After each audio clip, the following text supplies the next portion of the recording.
Good morning, students. Today we are going to continue with the same chapter, that is chapter number 2, forms of business organizations. इसमें starting में हमने किया था कि जो business organisations हैं वो 5 टाइप्स की हैं. One was sole trade, other was partnership, third was joint Hindu family business, then cooperative societies, and one is joint stock company. इसमें से हम 4 पहले वाली जो है कर चुके हैं, sole trade, partnership, joint Hindu family business and cooperative societies. Last one जो लास्ट टॉपिक है इस चैप्टर का, that is the joint stock company. जो मेन डीमेरिट थी इसकी सोल ट्रेड की and partnership form of business की, one of the main merits, one और two of the main merits. Who can tell me, please raise your hand. Who can tell me one or two major demerits of sole trade and partnership also? Yadvi raise hand again. Yadvi hand raise करिए बेटा दोबारा. Yes, Yadvi बताइए. Unlimited liability. Very good. Unlimited liability बिल्कुल ठीक है आपकी बात. Harman, what do you want to say? Harman. Sir, limited resources. Limited resources, ये मेन जो थी. Very good Harman and Yadavi. ये मेन जो थी ये डीमेरिट्स थी सोल ट्रेड की. रिसोर्सेज लिमिटेड रहते थे because number of members were limited. Partnership में भी ऐसे था, maximum 50 were there and the liability was unlimited. Even in case of partnership, one partnership is there type of partnership that is limited liability partnership. Even in that partnership, the liability of all the partners were not limited. At least one partner should be there जिसकी liability जो है वो unlimited हो. और resources की तो बात हो ही रही है, because resources में तो या एक पर्सन लगा सकता है सोल ट्रेड में, या मैक्सिमम पार्टनरशिप में जो है वो 50% जो है वो लगा सकते हैं. रिसोर्सेज लिमिटेड रहते थे, up to 50. Joint stock company में इन दो चीजों को जो है वो ओवरकम किया गया. इन दो हर्डल्स को ओवरकम किया गया for the growth of the business. एक तो यहाँ पे रिसोर्सेज जो है वो अनलिमिटेड हो जाएंगे बिकॉज यहाँ पे नंबर ऑफ मेंबर्स की हम जब टाइप्स करेंगे, एक टाइप ऑफ कंपनी ऐसी है पब्लिक कंपनी जहाँ पे नंबर ऑफ मेंबर्स की कोई लिमिट नहीं. Infinite number of members can be there, unlimited number of members can be there. It means unlimited amount of money can be arranged. And second is the liability of all the members of a company is limited to the investment made by them in the company form of business. जितनी investment उन्होंने company में कर दी, it is limited to that only.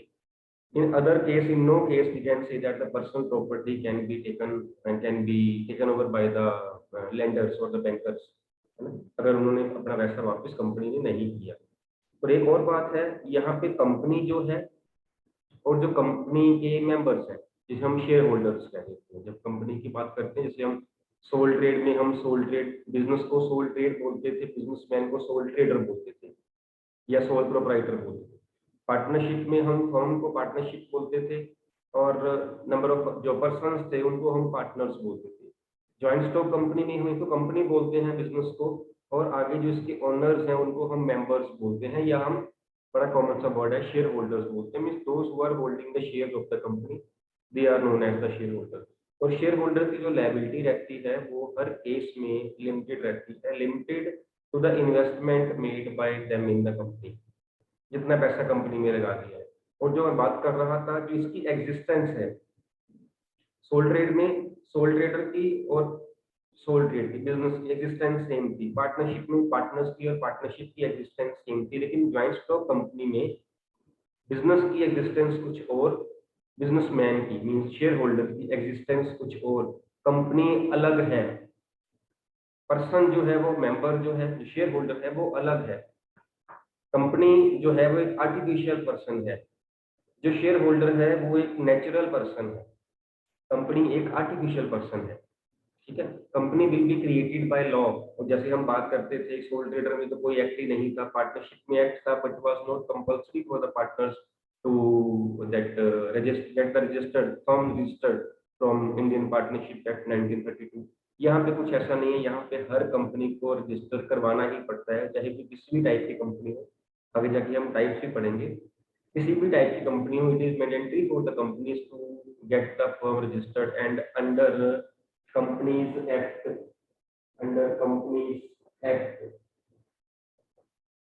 2013, Companies Act 2013. Earlier it was Indian Companies Act 1956. उसके बाद इसकी amendment कर दी गई, 8 साल पहले नया एक्ट बन गया अमेंडमेंट करके। Now the new act is companies act 2013। तो अब इस एक्ट की बात करेंगे, हम पिछले एक्ट की 56 वाले की एक्ट की बात नहीं करेंगे। अभी तक हमने जितने फॉर्म्स ऑफ बिजनेस ऑर्गेनाइजेशंस पढ़ी हैं उसमें से कौन कौन से एक्ट हमने पढ़ लिए हैं? 5 बिजनेस ऑर्गेनाइजेशन पढ़ी है हमने। हमने कौन कौन से एक्ट पढ़ लिए हैं, किसी को याद हो तो बताना मुझे। एक याद है, एक बता दीजिए, जो कौन सा याद है वो बता दीजिए। जैसे कंपनीज के लिए कंपनीज एक्ट है, ऐसे ही पार्टनरशिप के लिए कौन सा होगा, दूसरे के लिए कौन सा होगा? Divyanshi. Indian partnership act 1932। Yes, partnership के लिए। दूसरे के लिए कोऑपरेटिव सोसाइटीज के लिए, कोऑपरेटिव सोसाइटीज के लिए कौन सा एक्ट है? Cooperative society act 1912। 1912। और एक और रह गया है, that is for joint Hindu family business, उसके लिए कौन सा एक्ट है दिव्यांशी?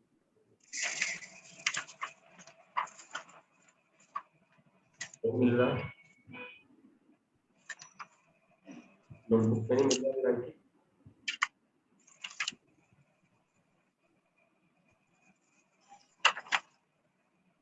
कोऑपरेटिव सोसाइटीज के लिए कौन बताएगा मेरे को? Nandini, you can tell. Cooperative societies के लिए एक्ट कौन सा? Nandini, yes yes Nandini, unmute yourself and tell me.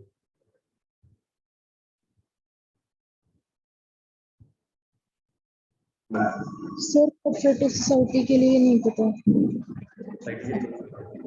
Society किसको पता है? हैंड रेज करिए बेटा। सोसाइटी के लिए किसको पता है? Sifatpreet. Cooperative society act 1912। 1912। Cooperative societies act 1912, Nandini and Divyanshi. Cooperative societies act 1912। Actually there is no act in the sole trade, जैसे हम पहले बात कर रहे थे। पार्टनरशिप के लिए भी एक्ट है, Indian partnership act 1932, joint Hindu family business के लिए हिंदू सक्सेशन एक्ट 1956, सोसाइटीज के लिए है cooperative societies act 1912 and joint stock company के लिए है कंपनीज एक्ट 2013। ये 4 एक्ट्स हैं, ये 1 मार्क क्वेश्चन बन जाता है और वेरी इजीली इसका अगर डिफरेंस किसी का भी डिफरेंस दूसरे के साथ आ सकता है, सोल ट्रेड का पार्टनरशिप के साथ आ सकता है, पार्टनरशिप कंपनी के साथ आ सकता है, आपस में इन पांचों का डिफरेंस आ सकता है। एक पॉइंट यही बन जाता है कि एक्ट है कि नहीं है, और है तो कौन सा है। फिर नंबर ऑफ मेंबर्स से एक्ट आ जाता है, फिर लायबिलिटी का पॉइंट आ जाता है। ये 3-4 पॉइंट से कॉमन रहेंगे आपके, अगर किसी का डिफरेंस आ गया तो आप इजीली उसको बता सकते हो। ठीक, तो इंडियन कंपनीज एक्ट 2013 में जो है ये कंपनीज को रजिस्टर करवाना बहुत जरूरी होता है। मैं इसका आपको मीनिंग लिखवा रहा हूँ, आप मीनिंग लिख लीजिए प्लीज। चलिए, a company is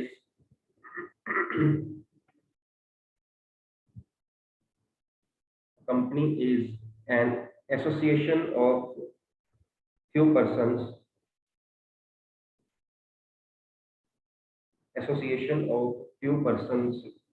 who join together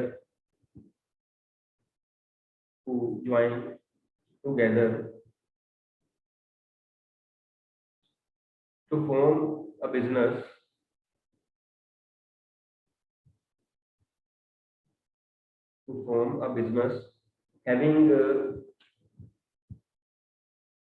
having separate legal existence,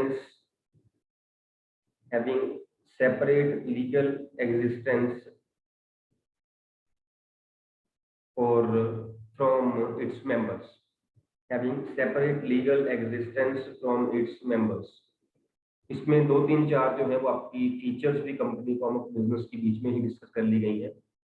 first is features, ये अब हम डिस्कस करेंगे, बाकी जो हो गई है बीच में वो भी डिस्कस करेंगे। इसके अलावा भी आप हम जो और डिस्कस करेंगे उसको आप मीनिंग में भी ऐड कर सकते हो, ठीक है, बिकॉज मीनिंग ही है जो फीचर्स को बाद में बना देता है।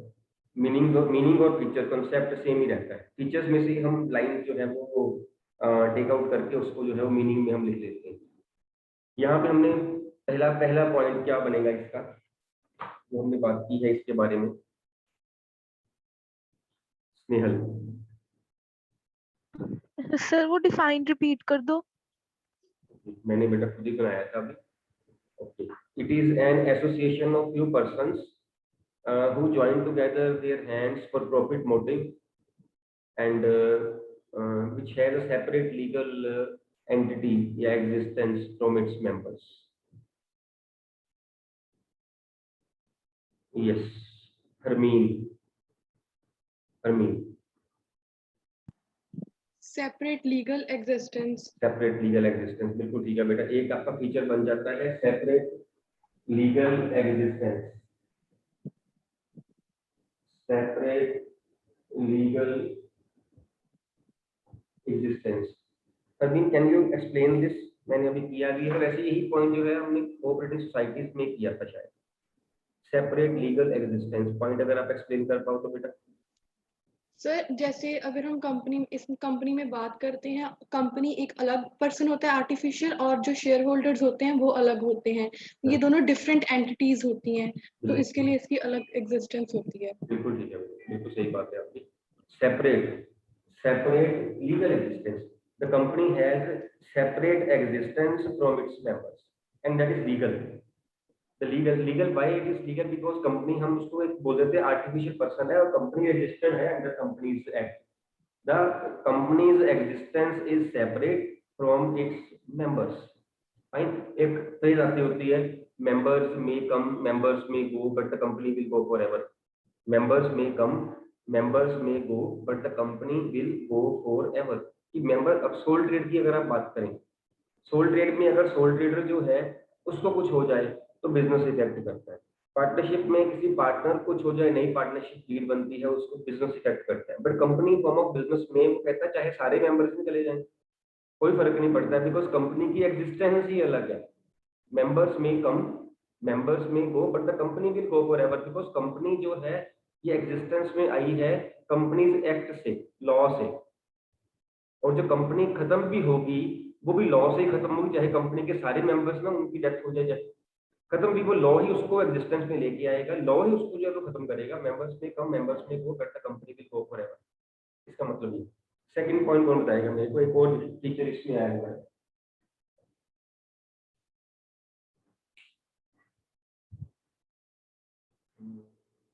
जसकरण।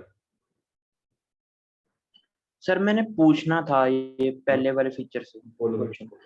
सर अगर मतलब सेपरेट है कंपनी और शेयर होल्डर, सर अगर बैड डेट हो जाए तो फिर जो मनी है वो कंपनी से कैसे आएगी? मतलब कंपनी को वो कौन पैसा देगा जो बैड डेट वाला है? बैड डेट कंपनी को पैसा कौन देगा? सर नहीं मतलब जो अगर बैड डेट हो गया तो पैसे दोबारा रीपे करने हैं तो वो कौन देगा? I hope you know the meaning of bad debts, Jaskaran. हाँ I hope it, you know the हाँ जी, मीनिंग जब of bad debts. Bad debts वो होते हैं जिसको हमने, कंपनी ने पैसा उधार पे दिया हुआ है या गुड्स उधार पे दी हुई है, उससे लेने थे पैसे and we were unable to recover that money. हम ले नहीं पाए, हमारे पैसे से हाँ मिल जी, गए तो हमारे मतलब पैसे मर गए। फिर वो कौन पूरा करेगा उसको? वो लॉस कौन पूरा करेगा? ठीक है, अब आप कौन से बैड डेट्स की बात कर रहे हो? जो कंपनी ने किसी थर्ड पार्टी से लेने हैं उसकी बात कर रहे हो, या जो कंपनी ने? सर नहीं, मतलब जो कंपनी का जो पैसा लगा हुआ है वो जो मतलब डूब सकता है। अगर डूब गया तो मतलब मतलब जो शेयर होल्डर है वो अलग है और कंपनी अलग है, तो कंपनी को वो लॉस कौन पूरा करके देगा? Again I am not getting your point. की पॉइंट क्या है? आई होप कि आप तीन बंदों अलग अलग की बात कर रहे हो। ये कंपनी है, ये शेयर होल्डर्स हैं, और ये हमारे डेटर्स हैं। मैं ऐसे करूं, चलेगा जसकरण?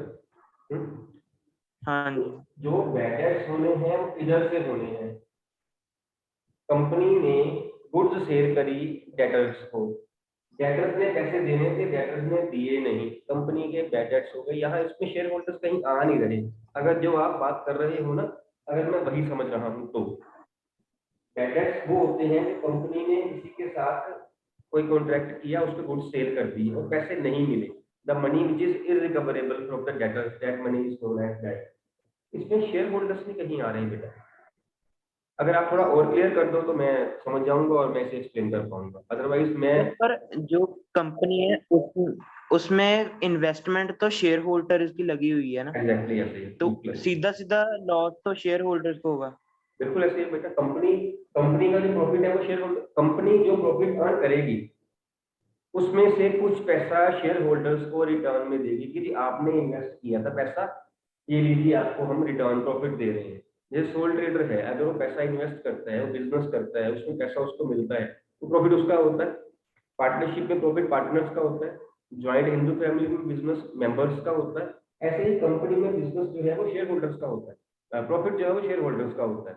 अगर लॉस होगा तो शेयर होल्डर्स का ही। सोल ट्रेड में भी तो लॉस उनका ही था, सोल ट्रेडर का ही था, पार्टनरशिप में भी उसका ही था। वो चाहे अलग अलग हैं लेकिन उनकी एग्जिस्टेंस अलग अलग है, लेकिन बिजनेस तो उनका ही है। बिजनेस तो उनका ही है, कंपनी के नाम पे बिजनेस किया जाएगा। अल्टीमेटली कंट्रोल कौन कर रहा है? शेयर होल्डर्स में से ही एक बोर्ड बना हुआ है जो कंट्रोल कर रहा है।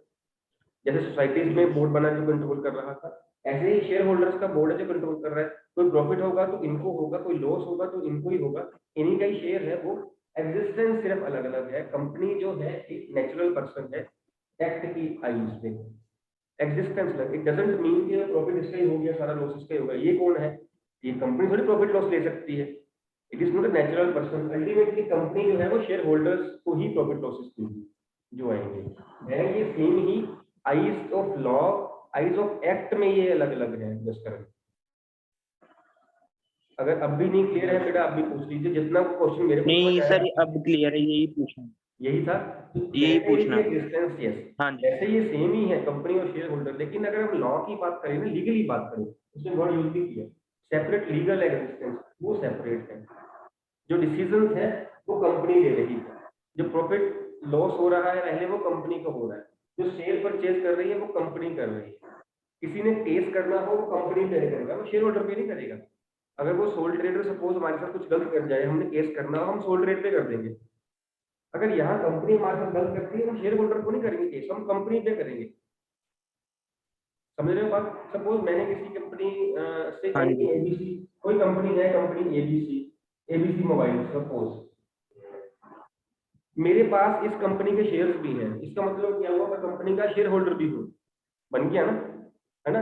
मैंने ही इसका एक मोबाइल यूज कर लिया सपोज, मैंने ही इसका एक मोबाइल यूज कर लिया, मोबाइल ठीक नहीं लिखना, अब मैंने केस करना है, मैं किस पे करूंगा? अपने आप पे या अपने जैसे किसी और शेयर होल्डर पे? नहीं, मैं कंपनी पे करूंगा, क्योंकि मेरी एग्जिस्टेंस कंपनी की एग्जिस्टेंस से अलग है। मैं ही कंपनी पे केस कर सकता हूँ क्योंकि मैं बताइए अलग हूँ, मैं एक कंपनी से सेपरेट हूँ। कंपनी कंपनी एक्ट में है, मैं वैसे हूँ, मैं नेचुरल पर्सन हूँ, कंपनी एक आर्टिफिशियल पर्सन है। आगे हम और पढ़ेंगे और फिर हो जाएगा। आई होप जितना को मैं समझ पाया क्वेश्चन आपका बेटा, उतना को मैंने समझा दिया है। अगर अभी भी डाउट है पूछ हाँ लीजिए प्लीज, जितना अभी तक है आप नहीं क्लियर सर, कीजिए। क्लियर। क्लियर जिसका, हाँ जी। सो द एग्जिस्टेंस, जैसे हम पहले बात कर रहे थे, the existence of company form of business is separate and it's legal from its members, that is share holder. दूसरा कौन बताएगा मेरे को? Nandika. Sir, registration of company is compulsory under the Indian Companies Act 2013. बिल्कुल ठीक है बेटा। Registration. Registration is mandatory for the companies under Companies Act 2013. It is compulsory to be registered. बिल्कुल ठीक है आपकी बात। और कोई point? Nandini, Nandini Chopra. Yes, risk sharing. Risk sharing, risk बिल्कुल ठीक है। रिस्क जो है वो आपका शेयर हो जाएगा because number of members are more. ठीक है बेटे। और कुछ जितना को मैंने वो लिखवाया है ना आपको, जो डेफिनेशन लिखी है उस पे से पहले ढूंढ लिया हरमन।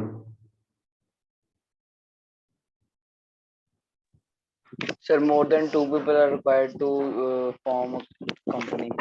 चलिए ठीक है, एक और है ठीक है, ठीक है, आपकी बात ठीक है। मैं इसको थोड़ा रिफाइन कर रहा हूँ, पॉइंट टू पॉइंट आपका बिल्कुल ठीक है। हम इसको लिखेंगे association of persons, association of persons. हमने स्टार्टिंग में ही लिखा है, it is an association of few person. मैंने फ्यू कहा, मैंने कहीं 2, मैंने कहीं 7, मैंने कहीं 10, ऐसे नहीं कही, फ्यू पर्सन, बिकॉज अलग अलग कंपनीज में अलग अलग नंबर ऑफ मेंबर्स, ठीक है। Association of few person. अगर हम बात करें प्राइवेट कंपनी, एक प्राइवेट कंपनी होती है, उसमें कम से कम मेंबर्स होने चाहिए प्राइवेट कंपनी में। और एक होती है पब्लिक कंपनी, उसमें कम से कम 7 members होते हैं। Means a private company can't be started with 1 member, and a public company can't be started with less than 7 members. It can't be started. Otherwise, एक और कंपनी होती है that is known as one person company.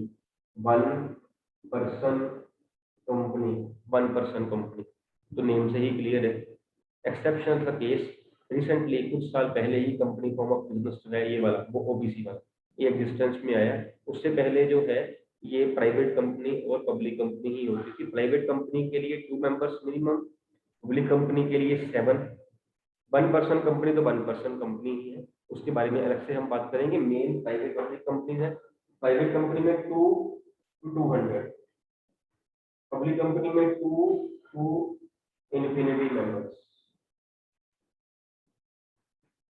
No maximum limit of members is there in case of public company, 7 to unlimited, और public private company में 2 to 200। ठीक, इसके बारे में भी जब हम बात करेंगे प्राइवेट कंपनी कौन सी होती है, पब्लिक कंपनी कौन सी होती है, वो हम जब इसका टॉपिक करेंगे टाइप्स ऑफ कंपनीज का, हम तब करेंगे। एसोसिएशन ऑफ पर्सन, अगर आपने पॉइंट लिखना हो, there is no need to explain private and public company, वहां आप सिर्फ ये बता पाओगे ये फ्यू पर्संस हैं कितने। प्राइवेट कंपनी में इट इज 2 to 200, पब्लिक में it is 7 to infinity। Fine, yes Nandini Chopra, one more point. liabilities, limited liabilities, limited liability, बिल्कुल ठीक है भाई।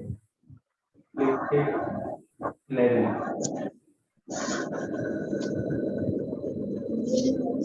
लिमिटेड लाइबिलिटी, नंदिनी बिल्कुल ठीक है बेटा, अनम्यूट म्यूट हो सकती है। लिमिटेड लाइबिलिटी, ये पॉइंट ही क्लियर है, पहले से ही हो चुका है ये वाला point. The liability of members of company is limited. आगे पॉइंट मैं कुछ लिखवा रहा हूँ बेटा, आपको लिख लीजिए अभी मैं लिखवाता हूँ। Next point is point number 6 is artificial person. Artificial person,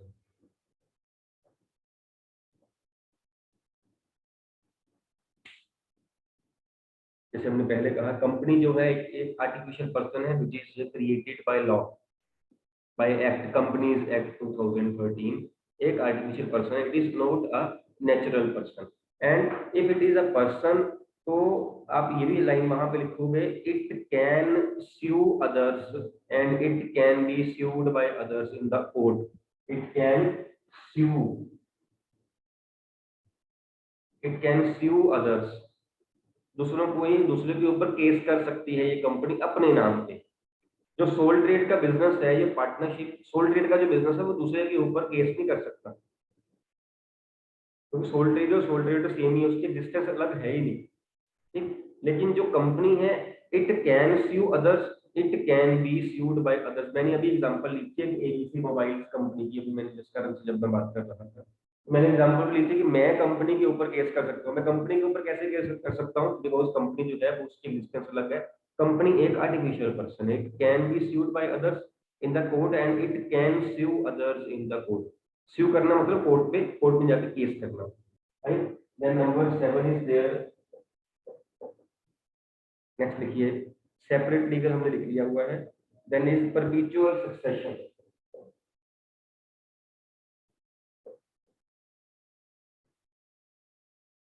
perpetual succession, perpetual means continuous, succession means वो चलती रहती है। कंपनीज कभी ऐसे बंद नहीं होती हैं, किसी शेयर होल्डर के आने जाने से शेयर कंपनी को फर्क नहीं पड़ता है। मैं जो प्लेस पहले बोल रहा था, members may come, members may go, but the company will go forever, इसके लिए है परपेचुअल मींस कंटिन्यूअस, सक्सेशन चलती रहती है। कंपनी में किसी कंपनी के मेंबर शेयर होल्डर की डेथ होने से, या उसके इंसॉल्वेंट होने से, या उसके अनसाउंड माइंड होने से फर्क नहीं पड़ता है कंपनी को। सोल ट्रेडर को फर्क पड़ता है, पार्टनरशिप को फर्क पड़ता है, कंपनी को नहीं पड़ता। Company members may come, members may go, but the company will go for ever. Then एक पॉइंट और है, common seal, common seal, seal means stamp. Company जो है, बिकॉज एक कंपनी है तो एक पर्सन, लेकिन वो आर्टिफिशियल पर्सन है, it can't sign the documents, document sign नहीं कर सकती। Sole trader partner they are the natural person, वो साइन कर सकते हैं, लेकिन कंपनी साइन नहीं कर सकती। जब कंपनी साइन नहीं कर सकती तो कंपनी का डॉक्यूमेंट वैलिड कैसे माना जाएगा? तो वहां पे कंपनी की एक स्टैंप लगी होगी। अगर कंपनी का वो डॉक्यूमेंट है तो कंपनी के लेटर हेड पे होगा या नीचे उसकी स्टैंप लगी होगी, तभी उसका डॉक्यूमेंट जो वैलिड माना जाएगा, otherwise that document is invalid. That is common seal, common stamp. अगर हमने कंपनी पे कोई कंपनी से कोई चीज हमने लेनी हो तो वहां ऊपर कंपनी का ये लेटर हेड होता है, या फिर नीचे स्टैंप लगी होती है, या दोनों होते हैं। एक खाली पेपर पे लिख के कोई कंपनी हमें दे देगी तो डॉक्यूमेंट वैलिड नहीं है जब तक कि उस पे सील नहीं है, स्टैंप नहीं है। Fine, this is common seal. Then is transferability of shares, next point. ये पहले भी आया हुआ है point, point number 9, transferability of shares. ये पहले कहाँ पॉइंट आया है, कौन बताएगा मेरे को? Raise hand.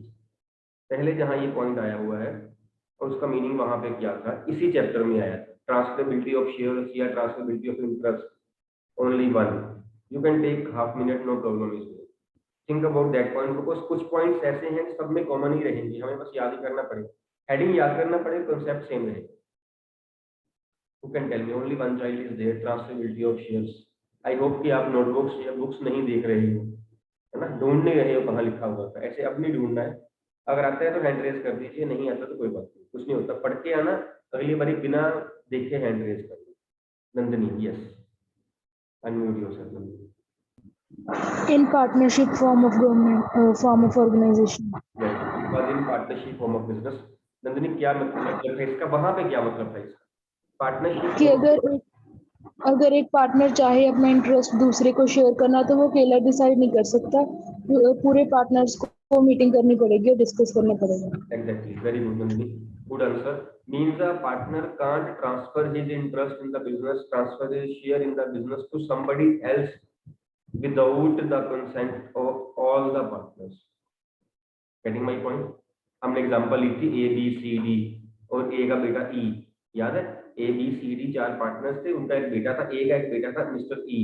ए कहता था कि मैंने तो बिजनेस से रिटायर होना है, मेरी जगह ई को ले दो। तो ए का रिटायर होना ये समथिंग एल्स, ए की जगह ई का लेना, इसके लिए बाकी के सारे पार्टनर्स मानने चाहिए। उसमें से ए तो मान ही रहा था, बी भी मान गया, सी भी मान गया, डी नहीं माना, तो E can't be admitted in the partnership. Means without the consent of all the partners transferability of share was not possible. यहाँ पे नहीं है। यहाँ पे अगर हम बात करें, जैसे हमने अभी बात करी है, 2 टाइप्स ऑफ कंपनीज हैं, एक है प्राइवेट कंपनी और एक है पब्लिक कंपनी। पब्लिक कंपनी में transferability is very easy, with in few seconds आप ट्रांसफरेबिलिटी, अपना इंटरेस्ट जो है, अपना शेयर ट्रांसफर कर सकते हो। जितने हम ये शेयर परचेज सेल करते हैं ना शेयर मार्केट से, पब्लिक कंपनीज के ही होते हैं। हमारा दिल किया, हमने शेयर सेल करने हैं, मैं ऑनलाइन किया, मैंने बिड डाली, मैंने ये वाला शेयर सेल करना, इतने करना है, सेकंड्स में हो गया। कुछ सेकंड्स पहले मैं ऑनर था, कुछ सेकंड्स के बाद कोई और ऑनर बन गया। मैंने कहा मैंने परचेज करना है, किसी ने बिड डाली हुई थी, मैंने इतने के सेल करने हैं शेयर ऑनलाइन, उसने सेल करने डाली थी, मैंने वो परचेज कर लिए with in second. few seconds before he was the owner, he was the shareholder. Now after few seconds I become the shareholder, owner or member. एक public company में it is very easy, private company में it is not easy, certain restrictions are there, इसके बाद ही जो transferability है वो possible है, otherwise it is not an easy task to transfer the interest और transfer the share to somebody else. तो इसकी मीनिंग वगैरह जो है हम बाद में बात करेंगे। इसकी ट्रांसफरेबिलिटी ऑफ शेयर जो है that is difficult task in case of a private company. Public company it is very easy task. Then one more point is there is separation of ownership and management.